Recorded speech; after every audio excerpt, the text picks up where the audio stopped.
ভাই কান্না করছে কেন? কি ব্যাপার জিজ্ঞাসা করি। ভাই লক্ষণ, কাঁদছো কেন এতক্ষণ? দাদা বলা যাবে না কিছুক্ষণ। ঠিক আছে বলা যাবে না, ঠিক আছে। তোমার বৌদি কোথায় এতক্ষণ? কিছুক্ষণ হয়ে গেছে, এবার বলা যেতে পারে। সে ঢ্যামনা চোদারা নিয়ে ফেলে গেছে বৌদিকে এতক্ষণ। তুমি ভাই লক্ষণ কোথায় ছিলে এতক্ষণ? তোমার বৌদি হয়ে গেল হরণ। আমি কি তোমার বউর দায়িত্ব নিয়ে রেখেছি নাকি এতক্ষণ?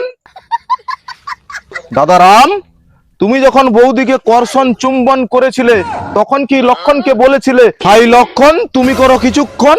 তখন কি আমার একটুকু লোভ হয়নি? ভাই লক্ষণ, আমি যখন তোমার বৌদির সঙ্গে কর্ষণ চুম্বন করতাম তুমি কি লুকিয়ে লুকিয়ে দেখতে? সারা দেখি তাহলে বুঝে নিচ্ছে।